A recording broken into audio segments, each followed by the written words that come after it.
Olá, irmão, irmã, amigo, amiga. Meu nome é Saulo, sou professor de EBD. Vou apresentar para vocês a 7ª lição da revista Palavra e Vida, edição 63.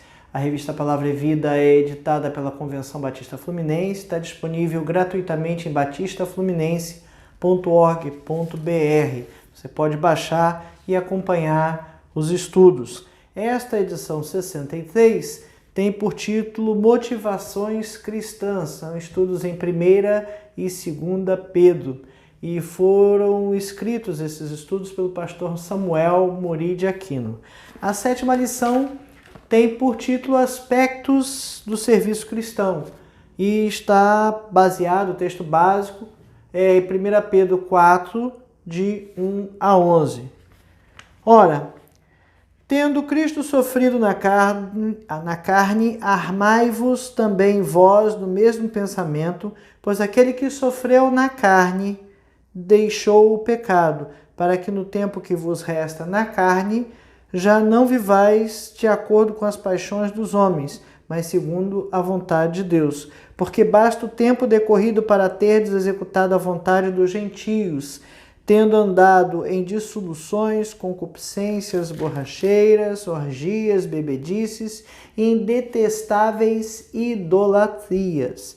Por isso, difamando-vos, estranham que não concorrais com eles o mesmo excesso de devassidão, os quais hão de prestar contas àquele que é competente para julgar vivos e mortos, pois para este fim foi o evangelho pregado também a mortos, para que mesmo julgados na carne, segundo os homens, vivam no espírito segundo Deus. Ora, o fim de todas as coisas está próximo. Sede, portanto, criteriosos e sombrios, a bem das vossas orações. Acima de tudo, porém, tende amor intenso uns para com os outros, porque o amor cobre multidão de pecados. Sede mutuamente hospitaleiros, sem murmuração.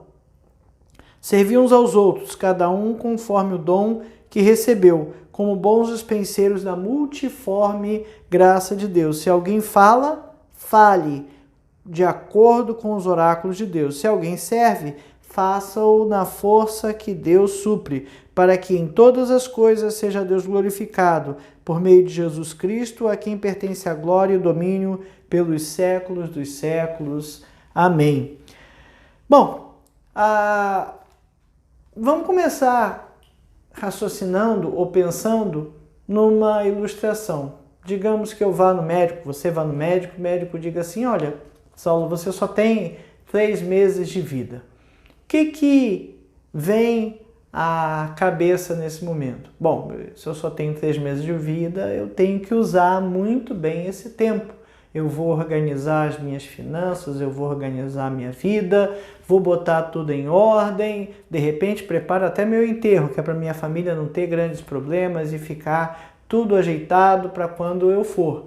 Vou aproveitar esses dias, tentar viver bem, alegre, ser feliz e fazer tudo que eu não fiz a vida toda. Não é isso o pensamento geral? E se fosse pior, se o médico dissesse assim para mim: olha, você vai morrer a qualquer momento. Pode demorar 10 anos, pode ser daqui a algum segundo. E agora? Eu não vou ter muito tempo para deixar as coisas arrumadas. Eu não sei se eu tenho, se eu não tenho. Vou viver tentando arrumar as coisas ou não. Pedro, no versículo 7, ele fala, desta forma: ora, o fim de todas as coisas está próximo. O mundo vai acabar, Jesus vai voltar. Está próximo. Próximo quanto? Não sabemos, mas está próximo. A qualquer momento isso vai acontecer. Nós o crente vive na expectativa da volta de Cristo. Vivemos esperando que Cristo volte. E temos que estar preparados para esse dia. Assim como eu ilustrei aqui, que eu teria 3 meses, então vou me preparar, arrumar as coisas para que eu possa ir e sem deixar muito problema para trás, Jesus virá a qualquer momento. E eu preciso estar preparado para isso. para esse grande dia. Essa expectativa, essa espera da volta de Cristo, então, precisa nos condicionar a um viver diário, de tal maneira que, se Cristo voltar agora, antes de eu terminar esse vídeo, eu estou pronto, eu estou com tudo em dia para que eu o siga, né? Então a gente tem que viver com compromisso e aproveitando as oportunidades que a gente tem no nosso dia a dia. Os crentes daquela época, e eu digo daquela época porque às vezes os crentes desta época não sofrem perseguições e sofrimentos, muitas vezes porque vivem escondidos, vivem sem praticar o evangelho e não sei nem, né, se um camarada que vive assim é crente. Mas enfim, os crentes daquela época, eles sofriam muita perseguição. Primeiro, lembrando, eles estavam numa terra estranha, eles eram peregrinos na dispersão. Então, não viviam junto com o seu povo da sua forma. E o seu povo mesmo não aceitava Cristo. Então, fazia com que essas pessoas, esses crentes, tivessem grandes problemas de convivência com seus semelhantes, né? Agora, uma coisa é muito importante nisso aqui. Pedro coloca aqui que os quais hão de prestar contas àquele que é competente para julgar vivos e mortos. Todos nós iremos prestar contas a Deus daquilo que fizemos e daquilo que deixamos de fazer. Os justos, os ímpios, os salvos, os não salvos, todos vão comparecer perante o juiz, perante o Senhor, que vai julgar cada um de nós. E eu, como vou estar? E você, como vai estar? Precisamos estar preparados para isso. Como Pedro disse, acontecerá a qualquer minuto. Bom, o primeiro tópico aqui que o pastor coloca é sobre o serviço tem como motivação unir a igreja. E Pedro fala ali, ora, o fim de todas as coisas está próximo, sede, portanto, criteriosos e sóbrios, a bem das vossas orações, né? Pedro nos concita a ter duas atitudes, né? Uma atitude de sobriedade. Jesus está voltando, eu vou sentar aqui, ficar parado, nada, eu vou trabalhar, não tem por que trabalhar, porque Jesus está voltando? Sim, não sabemos que hora vem. Jesus virá como ladrão, então temos que estar o dia a dia preparados, né?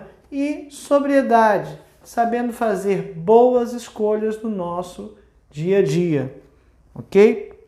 E aí ele começa a falar da comunhão da igreja, né? Ele, no versículo 8 e à frente, ele fala, acima de tudo, porém, tende amor intenso uns para com os outros, porque o amor cobre a multidão de pecados. Então, Pedro vai falar de amor intenso um para com os outros, e se todos se amam, a gente tem uma igreja unida, uma igreja num só corpo, num só espírito, uma igreja que é uma só massa, vamos dizer assim, né? E ele vai falar dessa união fala amor intenso. Amor intenso é uma expressão interessante aqui. Ele está se referindo ao termo grego que remete ao mesmo esforço que um atleta faz nos seus exercícios. Então, um atleta, quando está competindo e ele precisa fazer mais do que os outros que estão junto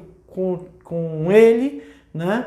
Precisa então fazer um esforço, não vou falar sobrenatural, mas um esforço muito grande para que nada suplante os outros, né? Então a gente vê as corridas aí da Olimpíada, muitas vezes o camarada acaba a corrida acabado, né? Tem uma distensão, sai mancando, então corre uma maratona gigantesca e chega se arrastando, porque ele vai fazer uma força intensa. A palavra do grego que Pedro usou é bem semelhante a essa, ele está dizendo um amor com todas as nossas forças.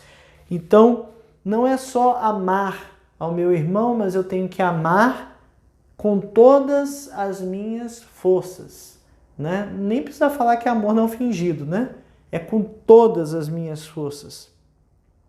E aí ele abre 3 aspectos dessa comunhão da igreja, que é o amor, que a gente está comentando agora, a oração e a hospitalidade. Então, o amor, acima de tudo, porém, tem de amor intenso uns para com os outros, porque o amor cobre uma multidão de pecados.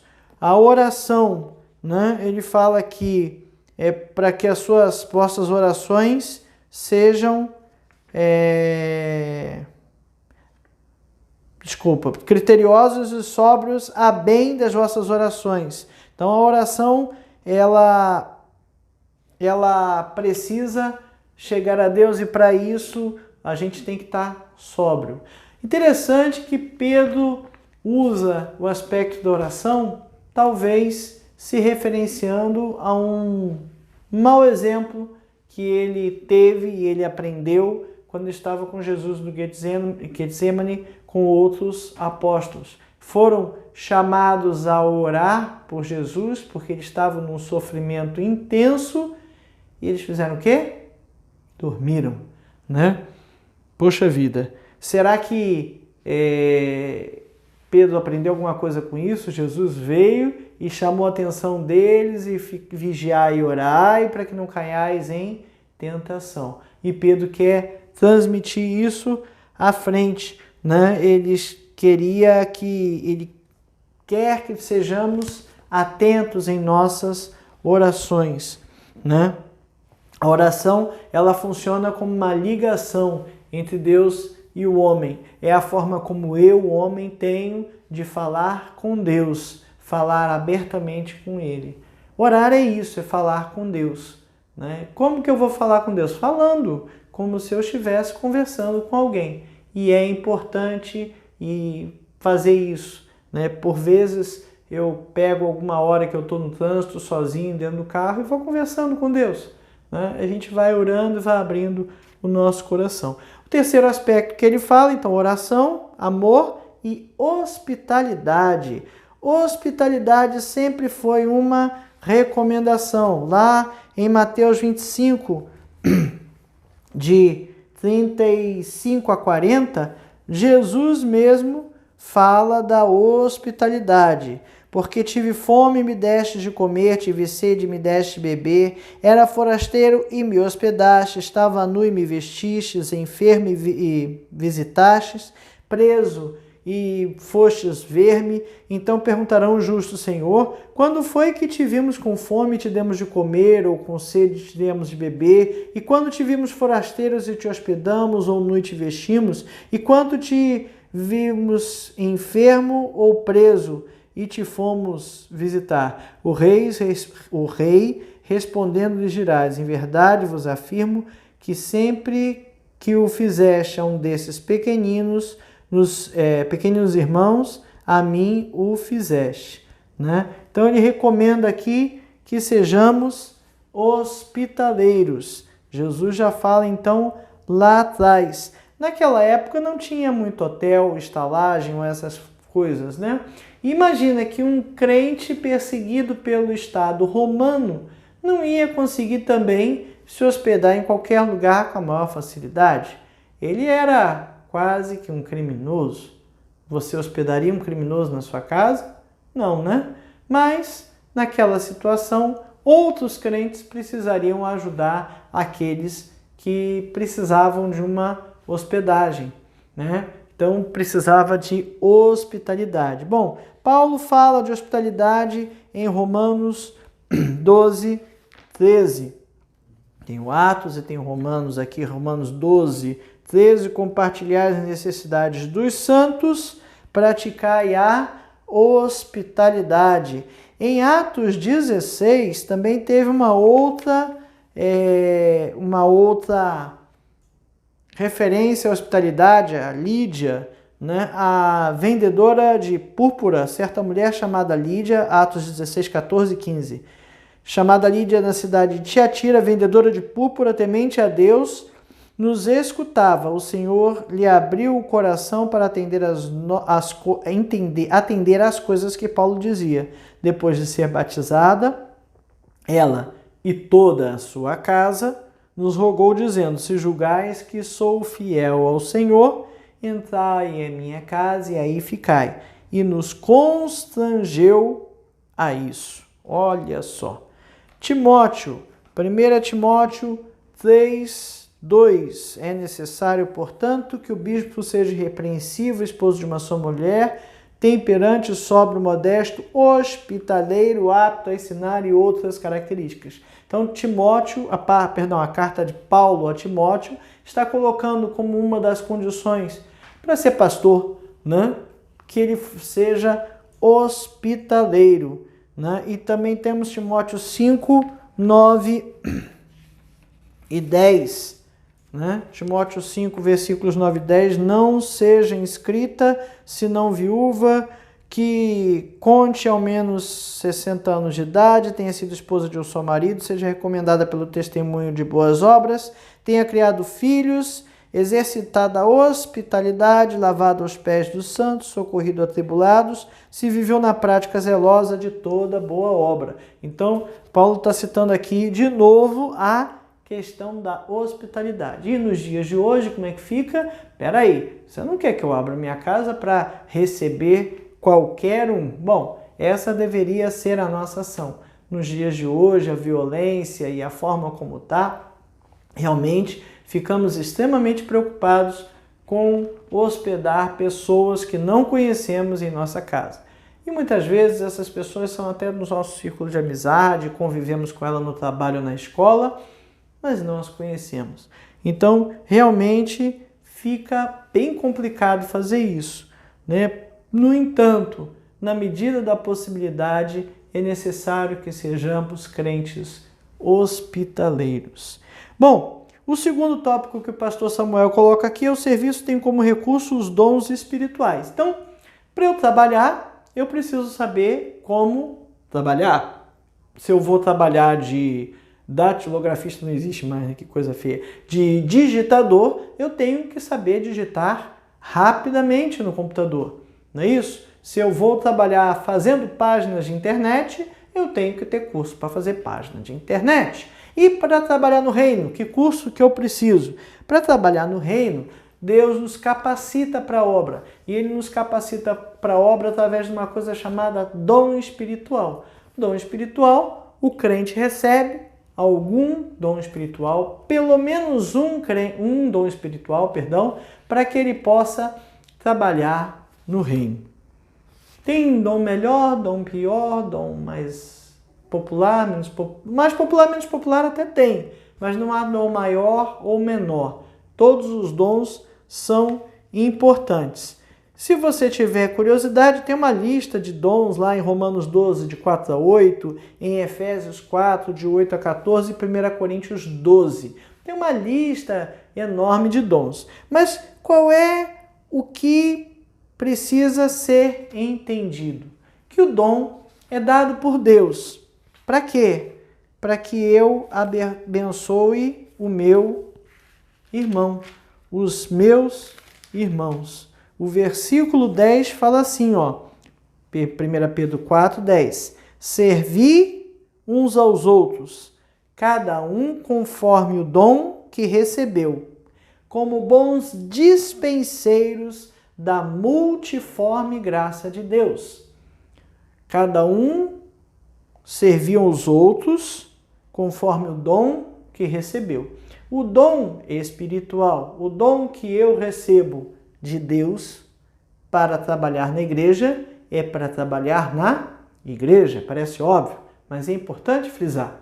É para trabalhar na igreja e para a igreja. Na igreja e para as pessoas. O meu dom é para servir aos outros, não é para ser servido. Não é para ficar famoso. Não é para ouvir elogios. Ah, mas eu não vou ouvir elogio? Vai ouvir elogio. Infelizmente, eu vou dizer infelizmente. Por quê? Porque o elogio remete a você achar, ou eu achar, que sou muito bom naquilo que eu faço. e isso vai lá no ego, e isso começa a destruir o trabalho de Deus. Porque não é para isso que nós recebemos dons. Nós recebemos dons para servir uns aos outros.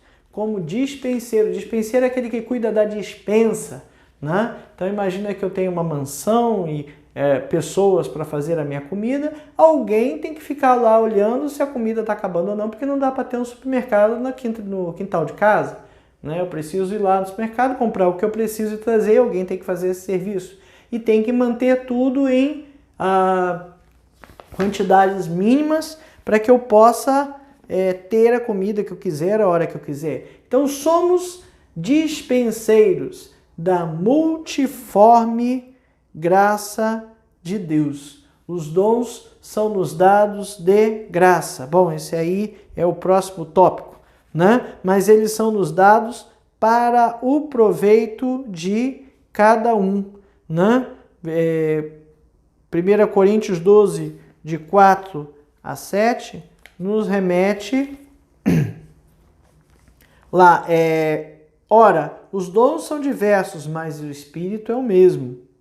E há diversidade nas realizações, mas o mesmo Deus é quem opera tudo em todos. A manifestação do Espírito é concedida a cada um, visando a um fim proveitoso, porque a um é dada mediante o Espírito a palavra da sabedoria, a outro segundo o Espírito a palavra do conhecimento, e aí vai, né? Mas ele diz aqui, serviço, mas o Espírito é o mesmo, diversidade, mas o Senhor é o mesmo. Há diversidade nas realizações, mas o Deus é que opera tudo em todos. Há um fim proveitoso no versículo 7, a manifestação do Espírito é concedida a cada um, visando um fim proveitoso, né? Em outra tradução, fala proveito comum.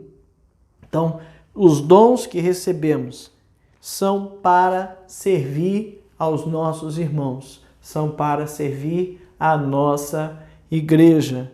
E essa multiforme graça de Deus, que dá dons de todos os tipos e de todas as formas, garante que cada um de nós temos um espaço na Igreja de Cristo, temos uma tarefa a cumprir, uma tarefa que outras pessoas não cumprem tão bem quanto nós. Por quê? Porque somos bons? Não, porque Deus nos dá essa possibilidade, esse dom, né, de atuar dessa forma, né? Os dons são distribuídos, valorizando a coletividade, né? O proveito comum, em detrimento ao particular. O corpo humano possui vários órgãos, né? Quem é o órgão mais importante? Não tem órgão mais importante. Se você perder um deles, você terá deficiências, você sentirá dificuldades que você vai ralar muito para conseguir suplantar.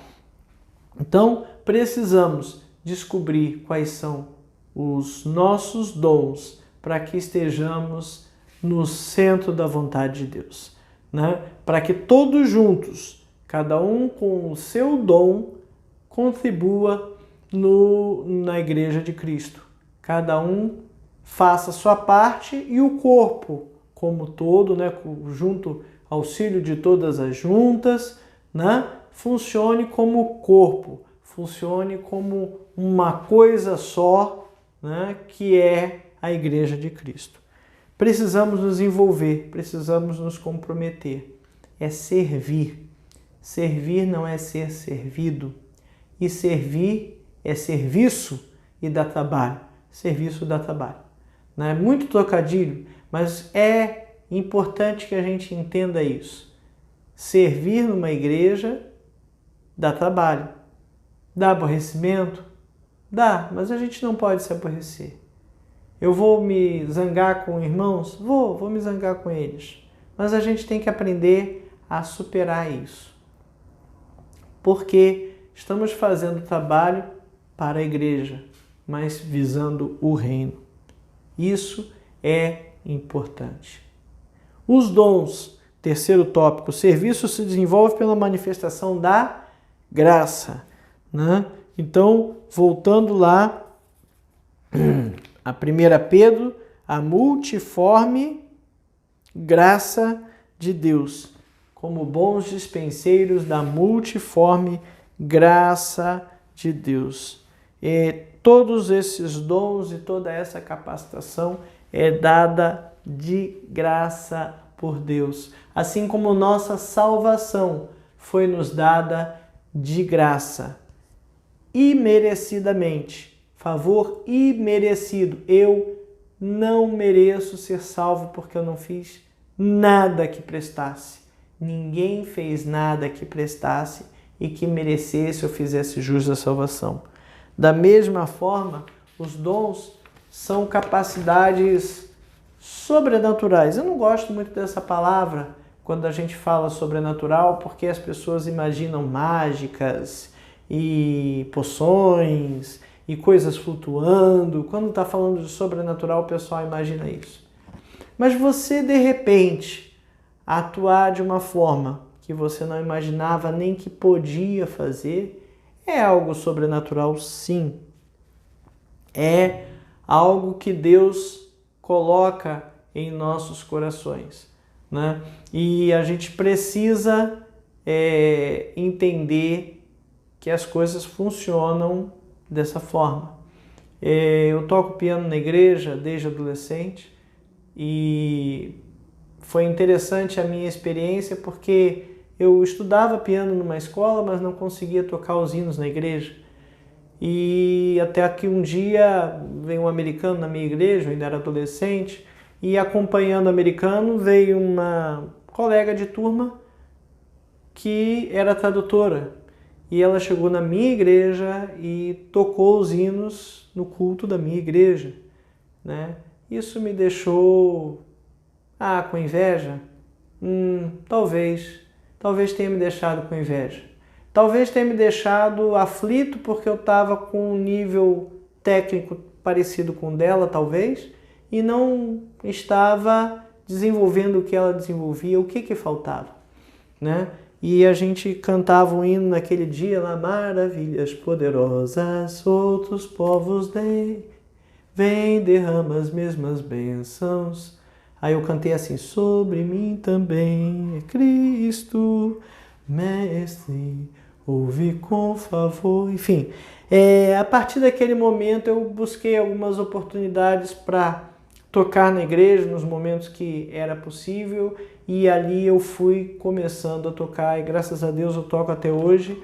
Básico, não sou exímio em nada, mas aquilo me chamou a atenção porque eu comecei a exercer um dom que eu tinha, mas eu não conseguia botá-lo para funcionar. E outras coisas vinham também. Então, quando eu sento no piano, quando eu sento no piano, eu começo a me preocupar em tocar bonito, sai horrível. Mas quando eu sento no piano e me preocupo em tocar para a glória de Deus, entregar a Deus o meu trabalho, as coisas saem melhor.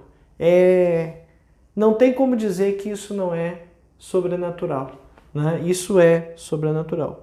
Bom, mas Pedro está usando dois aspectos aqui no versículo 11, né? Se alguém fala, fale de acordo com os oráculos de Deus. Se alguém serve, façam na força que Deus supre, para que em todas as coisas Deus seja glorificado por meio de Jesus Cristo, a quem pertence a glória e domínio pelos séculos dos séculos. Amém. Então ele fala de falar e de servir. Falar. Se alguém fale com a coragem que precisa falar. Você tem dom de falar, fale a mensagem. Use de coragem, use aquilo que Deus lhe deu. Fale a quem tem que falar. As pessoas estavam meio escondidas, né? Porque o governo romano estava botando cristão na boca do leão lá, né? Então, não vou ficar quietinho aqui para não aparecer. Mas não é isso. Se você tem o dom de falar, fale. É sua obrigação. Fale, mas fale com ousadia e fidelidade. Fale da palavra de Deus. Não fale de outra coisa, não. Fale da palavra de Deus. Não invente palavra de Deus, né? Hoje a gente ouve um montão de gente falando de assuntos que a gente não acha na Bíblia. Falando de coisas que não é bem isso. Se você for ler e tentar interpretar o assunto, você vai ver que não é isso que está escrito ali. Mas a pessoa vem com essa história. Então, temos que falar com fidelidade. E o outro que ele fala aqui é o dom de servir, né? Servir com a força que vem de Deus. Esse servir aqui também é o servir do diácono, né? Lembrando lá na história, os diáconos, nos primeiros tempos, foram homens escolhidos pelos pastores ali, né? Pelo pastor, pelos apóstolos, para que eles atendessem as viúvas, os pobres, os necessitados, e os apóstolos pudessem pregar o evangelho. Então, uma divisão de trabalho. Atender pobres, viúvas e necessitados naquela sociedade daquele tempo era algo complicado, porque essas pessoas eram dependentes de um patriarca. E se era viúva, não tinha um patriarca, né? Ia ser pobre e necessitado. E se não teriam condições de viver e de trabalhar, porque era a situação da época, então era necessário ter comida todo dia. Então era um trabalho que era complicado, é um trabalho cansativo, né? Você criar alguém, cuidar de alguém todo dia que não trabalha, é um trabalho cansativo. É esse trabalho, é esse serviço que Pedro recomenda aos crentes que façam. Sirvam com a força que Deus supre, ó. Se alguém serve, façam na força que Deus supre, para que em todas as coisas seja Deus glorificado. Servir aos semelhantes. Serviço com todas as nossas forças. O cristão, ele tem o chamado a servir ao Senhor. Nós, crentes cristãos, precisamos servir ao nosso Deus. É serviço. Servimos a nossa igreja, aos nossos irmãos. Serviço que temos que fazer com compromisso e com dedicação, com responsabilidade. Falar com fidelidade e servir com amor. Para que a igreja viva unida. Não é fácil, não é tranquilo. Nós vemos muitos problemas e muitos empecilhos no nosso dia a dia para fazer esse tipo de coisa. Deus nos abençoe a cada momento para que tenhamos força e vigor, paciência e temor para servir a Deus e aos nossos irmãos nas nossas igrejas. Que Deus nos abençoe. Amém.